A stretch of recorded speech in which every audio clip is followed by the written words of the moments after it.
For a festive treat, try these spiced jelly and custard trifles made with Paul's vanilla custard. Start by placing the jelly crystals in a large jug. Add the star anise, cinnamon, and orange rind. Pour over boiling water and stir until the jelly crystals dissolve.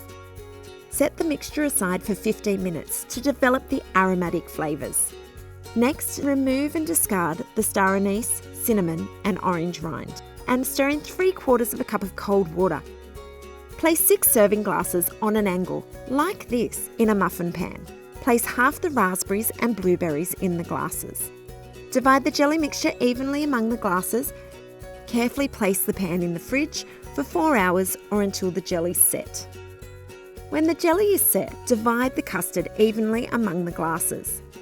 Top with whipped cream and then sprinkle with the remaining raspberries and blueberries. For an extra special touch, decorate the trifles with edible gold leaf. Put a spin on the classic trifle with these irresistible mini versions, featuring creamy Paul's vanilla custard. They're the perfect way to end your Christmas feast.